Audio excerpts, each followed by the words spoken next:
Vibrant academy of science मध्ये मी आपले स्वागत करतो. प्रथम ज्या विद्यार्थ्यांनी अजून चॅनलला सबस्क्राईब केलेलं नाहीये त्या विद्यार्थ्यांनी पहिल्यांदा चॅनलला सबस्क्राईब करा, सर्वात महत्वाचं आहे. ठीक आहे, आता आपण बघत होतो सुपरपोजिशन ऑफ वेव्स मध्ये. आपण superposition of waves actually main तीच कन्सेप्ट आता पाहणार आहोत. ठीक आहे, पहिल्यांदा मी डेफिनेशन बघतो. सुपरपोजिशन म्हणजे काय? एकावरती एक. या लाल मार्करवर जेव्हा हा निळा मार्कर येईल तेव्हा मी म्हणणार आहे की ते सुपरपोजिशन होते. तेव्हा मी काय म्हणणार आहे? ते सुपरपोजिशन होते. ठीक आहे, डेफिनेशन कडे जाऊया. बघा, when two or more waves, जेव्हा दोन किंवा दोन पेक्षा जास्त. इथे बघा मी काय म्हणतो, 1 2 1 2 सर खालचं कव्हर होतंय का सर? आता मी काय म्हणतो बघा, खालचं कव्हर होतंय ना? ठीक आहे, तर मी काय म्हणतो बघा, जेव्हा 1 2 आणि आता मला नीट लक्ष द्या. when two or more waves, जेव्हा दोन किंवा दोन पेक्षा जास्त. when two or more waves, एक आणि दोन. आपण पण दोनचं एक्झाम्पल घेऊन सॉल्व्ह करायला लागलोय बघा. जेव्हा दोन किंवा दोन पेक्षा जास्त waves. when two or more waves traveling through a medium. traveling through a medium म्हणजे ही traveling through a medium आहे, एअर मीडियम आहे. ही जर वेव्ह आता अशी चालली तर ही एअर आहे. ही पाण्याच्या आतनं गेली तर मीडियम काय आहे? पाणी आहे. ही पेट्रोलच्या आतनं गेली तर पेट्रोल आहे. ही ऑइलच्या आतनं गेली तर ऑइल आहे. ठीक आहे, travelling through a medium passes through a common point. जेव्हा दोन किंवा दोन पेक्षा जास्त वेव्ह एका कॉमन पॉइंट मधनं पास होतील. Passes through a common point, जेव्हा ते कॉमन पॉइंट मधनं पास होतील. each wave produces its own displacement at that point. प्रत्येक वेव्ह जेव्हा एका कॉमन पॉइंट मधनं, ओ हा कॉमन पॉइंट आहे, कॉमन पॉइंट मधनं जेव्हा वेव्ह पास होईल तेव्हा प्रत्येक वेव्ह स्वतः एक इंडिव्हिज्युअल डिस्प्लेसमेंट तयार करेल. ही डिस्प्लेसमेंट दिसतीये बघा तुम्हाला, दिसतीये का? एक वेव्ह स्वतः इंडिव्हिज्युअल डिस्प्लेसमेंट तयार करेल. काय तयार करेल? डिस्प्लेसमेंट तयार करेल त्या पॉइंटला, independent of presence of other wave. जरी दोन वेव्ह एका कॉमन पॉइंट मधनं, हा पॉइंट कॉमन आहे, इथं पहिली पास झाली, इथं दुसरी पास झाली. दोन्ही वेव्ह जेव्हा एका कॉमन पॉइंट मधनं पास होतात तेव्हा आपण काय म्हणतो, जरी दोन्ही वेव्ह एका कॉमन पॉइंट मधनं पास झाली तरी प्रत्येक वेव्ह त्याचं अँप्लिट्यूड, त्याची डिस्प्लेसमेंट इंडिव्हिज्युअल करेल. तरी त्याची डिस्प्लेसमेंट स्वतःची वैयक्तिक असेल. बघा पुढे काय म्हणतात, the resultant displacement at that point. ते काय म्हणतात बघा, आता नीट लक्ष द्या. The resultant displacement at that point is equal to the vector sum. ते काय म्हणतात बघा, the resultant displacement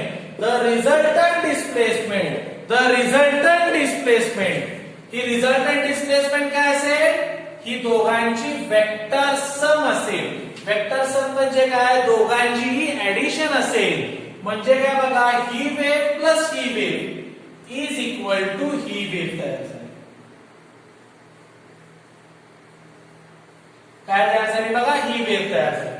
आता तुम्ही म्हणाल सर दोन वेव्ह एकत्र आल्यावर मोठी कशी वेव्ह तयार झाली? ह्याचं स्वतःचा डिस्प्लेसमेंट, ह्याचं स्वतःचा डिस्प्लेसमेंट आणि मोठं डिस्प्लेसमेंट तयार झालं. समजतंय का?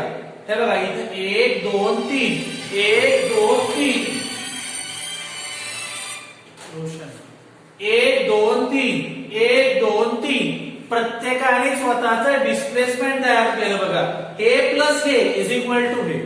समज हे 5 असेल तर हे 5, 5 आणि 5 10, त्यामुळे ते डबल झालेलं आहे. म्हणजे काय होतंय बघा, या दोन्हीही वेव्हची वेक्टर सम, या दोन्हीही वेव्हची vector sum is equal to काय असेल?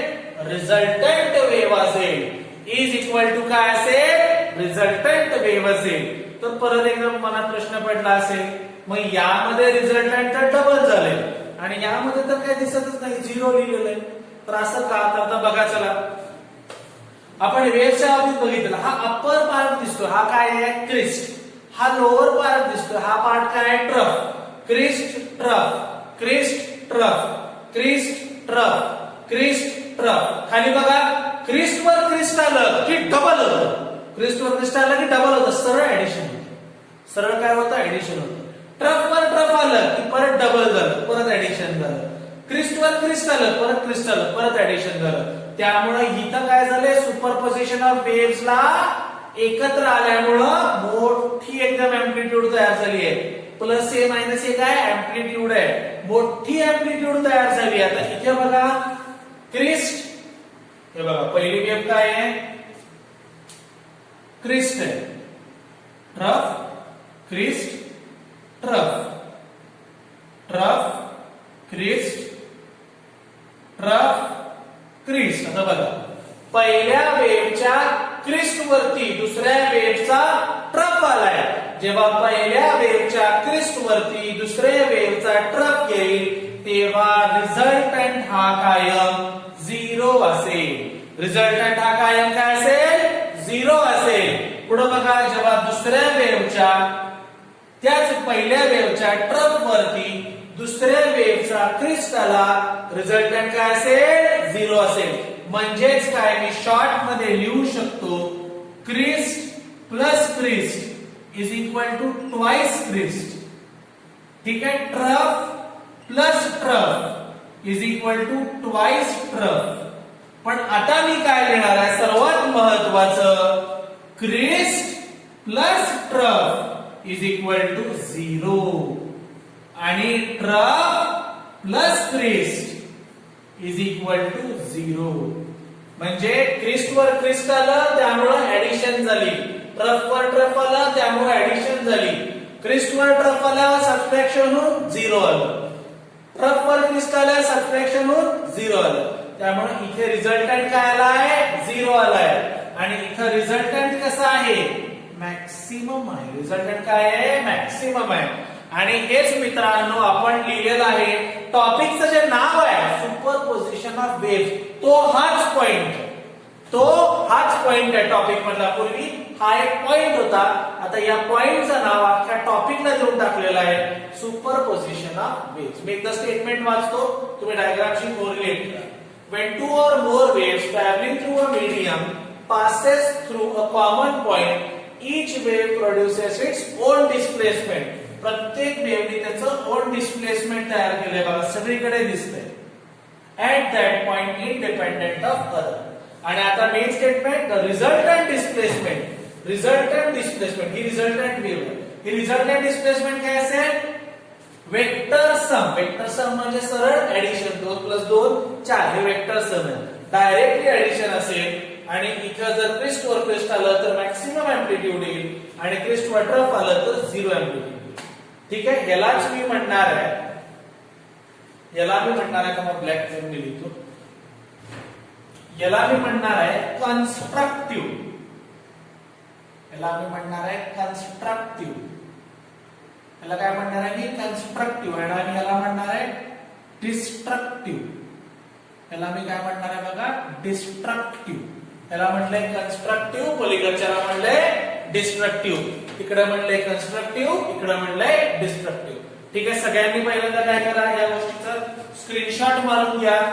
आज होमवर्कचा पहिला क्वेश्चन हाच आहे, what is superposition of wave. तेव्हा स्टेटमेंट आणि दोन्ही डायग्राम इम्पॉर्टंट आहे.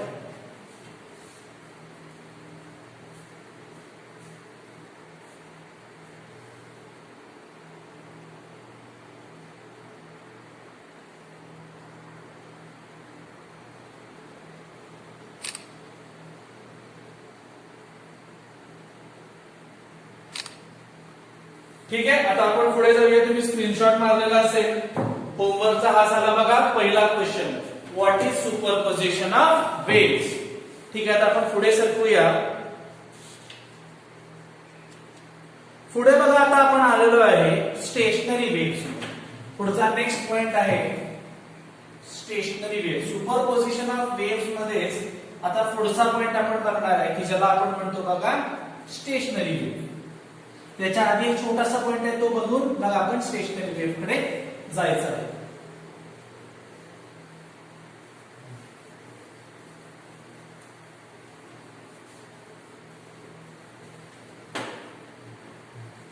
ठीक आहे. आता नेक्स्ट बघा आपला पॉइंट आहे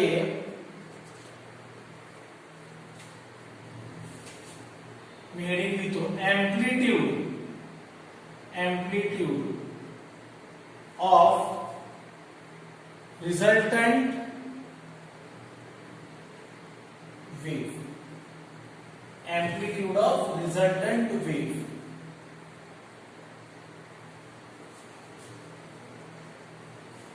नेक्स्ट हेडिंग काय दिलं बघा आपण, एम्प्लिट्यूड ऑफ रिझल्टंट वेव. आता मी जे सांगतो ते डायरेक्टली आपण लिहून घ्यायचे. फार इम्पॉर्टंट इक्वेशन्स आहेत बघा. दोन वेव्ह आहेत, मी लिहितो इथं कन्सिडर टू वेव्स. कन्सिडर काय म्हणलंय मी, two waves. y1 is equal to a1 sin omega t आणि y2 is equal to a2 sin omega t plus five. या दोन वेव्स आहेत बघा, y1 आणि आपल्याकडे y2 अशा या दोन वेव्स आहेत. तर दोन्ही वेव्स मी आता लिहितो रिझल्टंट वेव. मगाशी बघा मी सुपरपोजिशन ऑफ वेव्स मध्ये पहिली वेव्ह होती, दुसरी वेव्ह होती आणि तिसरी वेव्ह खाली काय आपण काढलेली, रिझल्टंट वेव्ह काढलेली. तशीच ती पहिली वेव्ह, दुसरी वेव्ह, आता रिझल्टंट वेव्ह असेल y is equal to y1 plus y2 आणि दोन्ही वेव्स या ऍड केल्यावरती आपल्याला इक्वेशन येते a sin omega t plus five. Capital ए बघा, इथं a1 आहे, इथं a1 आहे, इथं a2 आहे, इथं a आहे. नीट फरक समजून घ्या, तिन्हीमध्येही फरक आहे, a1 a2. ठीक आहे. मग आता प्रश्न पडत असेल की a म्हणजे काय आहे नक्की. आता परत या, a म्हणजे आहे काय तुम्हाला मी सांगतो बघा. a इज इक्वल टू आहे under root a1 square plus a2 square plus a1 a2 into cos phi. a1 a2 into cos phi. ए काय बघा, ए ची व्हॅल्यू काय आहे, रिझल्टंट एम्प्लिट्यूड काय. ए म्हणजे कोण आहे, रिझल्टंट एम्प्लिट्यूड आहे. मी इथे लिहितो ए इज इक्वल टू कोण आहे बघा, रिझल्टंट एम्प्लिट्यूड आहे. ए इज इक्वल टू कोण आहे, रिझल्टंट एम्प्लिट्यूड आहे. म्हणजे जेव्हा दोन वेव्स एकमेकांवरती क्लॅश होत आहेत, आठवते मगाची डायग्राम ही बघा, ही पहिली, ही दुसरी आणि तिसरी कशी मोठी होती ना. मग हे जे दिसतंय हे रिझल्टंट एम्प्लिट्यूड आहे. त्याचा आपण हा फॉर्म्युला काढलेला आहे आणि रिझल्टंट वेव्हची इक्वेशन काय आहे, a sin omega t plus five किंवा थीटा काही म्हणू शकता तुम्ही. हे बघा आपण काढलं रिझल्टंट एम्प्लिट्यूड. काय काढलं आपण, रिझल्टंट एम्प्लिट्यूड काढलं. ठीक आहे. आता मी केसेस लिहितो बघा, दोन केसेस आहेत. केस 1 when phi is equal to बघा त्यांनी सांगितलंय 0. जेव्हा phi is equal to 0 आहे तेव्हा कॅपिटल A ची व्हॅल्यू आपल्याकडे ऑलरेडी आपण डिसाइडेड आहे. A is equal to आहे a1 plus a2 म्हणजेच काय आहे बघा, मॅक्सिमम डिस्प्लेसमेंट. तेव्हा काय आहे, मॅक्सिमम डिस्प्लेसमेंट आहे. जेव्हा phi is equal to 0 असेल तेव्हा A is equal to a1 plus a2 असेल, मॅक्सिमम डिस्प्लेसमेंट असेल. ठीक आहे. आणि जेव्हा केस सेकंड बघा, केस सेकंड मध्ये सांगितलंय त्यांनी जेव्हा phi is equal to पाय डिग्री असेल, जेव्हा phi is equal to पाय डिग्री असेल, हे 0 डिग्री आहे, हे पाय डिग्री असेल तेव्हा a किती असेल बघा, a1 minus a2 is equal to minimum displacement. is equal to काय असेल, मिनिमम डिस्प्लेसमेंट. म्हणजेच काय रे, ही जी पहिली पोझिशन आहे ही कन्स्ट्रक्टिव्ह इंटरफरन्सची आहे, कन्स्ट्रक्टिव्हची. आठवते मगाशी लिहिलेलं मी त्या कन्स्ट्रक्टिव्ह. आणि जी दुसरी केस दिसतीये ती डिस्ट्रक्टिव्हची आहे. समजतंय. हे मॅक्सिमम डिस्प्लेसमेंट, हे मिनिमम डिस्प्लेसमेंट. आपण मिनिमम डिस्प्लेसमेंट मगाशी किती लिहिलेलं, 0 लिहिलेलं होतं. किती लिहिलेलं आपण, 0 लिहिलेलं होतं मिनिमम डिस्प्लेसमेंट. म्हणजे आपण काय बघितलं बघा, आता आपण छोटंसं डेरिव्हेशन बघितले. या डेरिव्हेशन मध्ये आपण काय केलंय, रिझल्टंट काढायचा प्रयत्न करतोय. आपण काय केलंय बघा, दोन वेव्स कन्सिडर केल्यात, A1 sin ओमेगा टी आणि Y2 is equal to A2 sin omega T. दोन वेव्स घेतल्यानंतर मी काय म्हटलं, रिझल्टंट वेव्ह काय असेल, दोघांची इक्वल होते. आपण मगाशी बघितलेलं वेक्टर सम असते. सर्व दोघांनी ऍड केलं y1 plus y2, equation add केलं, मला फायनल इक्वेशन काय आली, a sin omega T plus five किंवा थीटा. त्यातनं मी अँप्लिट्यूड बघा, इथं a आहे, a1 a2 नाहीये. मग या a ची व्हॅल्यू कशी काढायची, तर तोही फॉर्म्युला घेतलाय, under root a1 square plus a2 square plus a1 a2 2a1 a2 plus 2a1 a2 into cos. ठीक आहे, तिथं कॅपिटल ए कोण आहे, रिझल्टंट अँप्लिट्यूड आहे, की जी व्हॅल्यू इथे आहे. मी नंतर दोन केसेस घेतल्या, जर फाय इज इक्वल टू 0 असेल, इथला कॉस फाय मधला फाय 0 असेल, तर अँप्लिट्यूड काय असेल, सरळ a1 plus a2 maximum displacement म्हणजेच कन्स्ट्रक्टिव्ह. आता जेव्हा फाय इज इक्वल टू पाय असेल, तेव्हा a is equal to a1 minus a2 असेल, मिनिमम डिस्प्लेसमेंट. समजतंय, हे झालं बघा अँप्लिट्यूड ऑफ रिझल्टंट वेव्हचे दोन इक्वेशन्स आपण काढून बघितले. खूपच इझी आहे, काही पण कठीण नाहीये, यामध्ये फार सोपा आहे. स्क्रीनशॉट घ्या सर्वांनी. आजचा सेकंड क्वेश्चन होमवर्कचा हाच असेल, derive an equation for amplitude of resultant wave. Derive an equation for amplitude of resultant wave हाच आपला आजचा सेकंड होमवर्क असेल. मगाशी आपण फर्स्ट होमवर्क बघितलेलाच आहे. ठीक आहे, हा झाला सेकंड होमवर्क. ठीक आहे, स्क्रीनशॉट घ्या परत एकदा नीट. ठीक आहे, बरं विद्यार्थ्यांनो, आता आपण पुढचा पॉइंट बघूया. या टॉपिक मधला नेक्स्ट पॉइंट येतोय, जसं मी तुम्हाला मगाशी सांगितलं, स्टेशनरी वेव्ह. या टॉपिक मधला नेक्स्ट पॉइंट काय आहे, स्टेशनरी वेव्ह. हा यातला आपला आता नेक्स्ट पॉइंट आहे.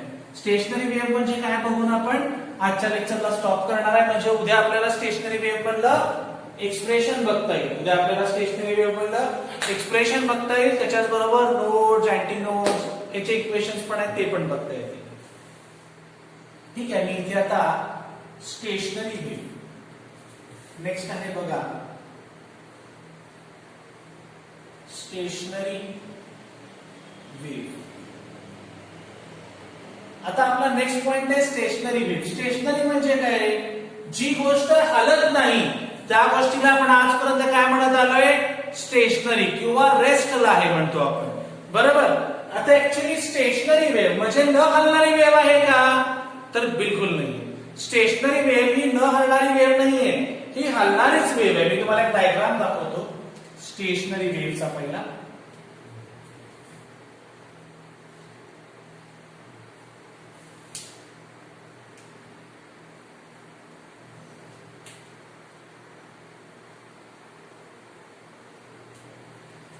ही बघा, ही आहे आपली स्टेशनरी वेव्ह.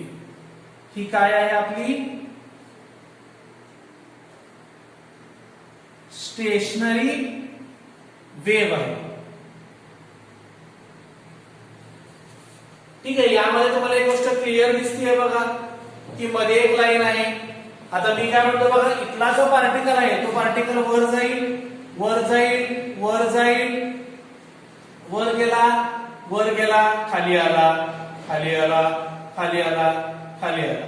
इथे काय होईल, खाली आला, खाली आला, खाली आला, खाली आला, वर गेला, वर गेला, वर गेला, वर गेला, बरोबर. हे असं आपल्याला एक पॅटर्न इथे साधारणपणे दिसतात, की पार्टिकल्स वर खाली व्हायला लागले.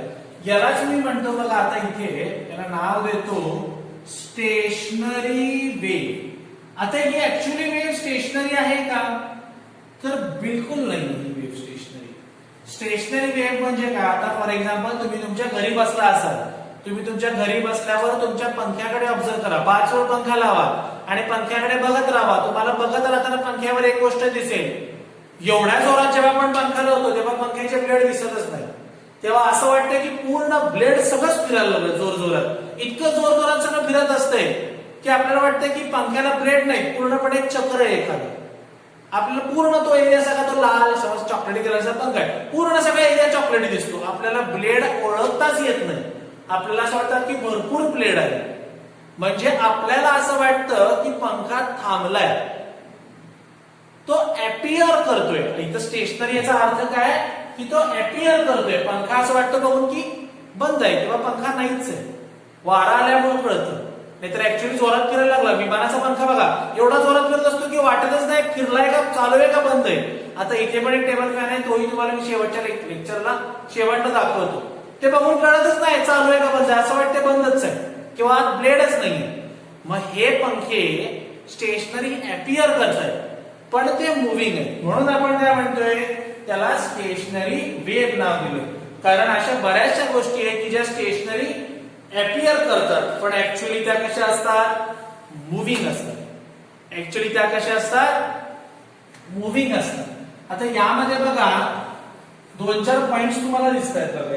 लक्ष द्या. आता मी इथं म्हणतो हा ए पॉइंट आहे. इथं वर नाव देतो बघा बी. इथं नाव देतो बघा सी. इथं नाव देतो बघा डी. इथं नाव देतो बघा ई. इथं नाव देतो बघा एफ. इथं नाव देतो बघा जी.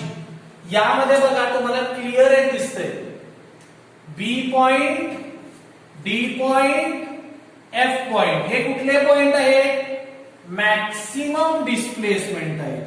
इथे काय आहे बघा मॅक्सिमम डिस्प्लेसमेंट आहे. आणि जर तिथं मॅक्सिमम डिस्प्लेसमेंट असेल तर त्याला आपण म्हणणार आहे अँटी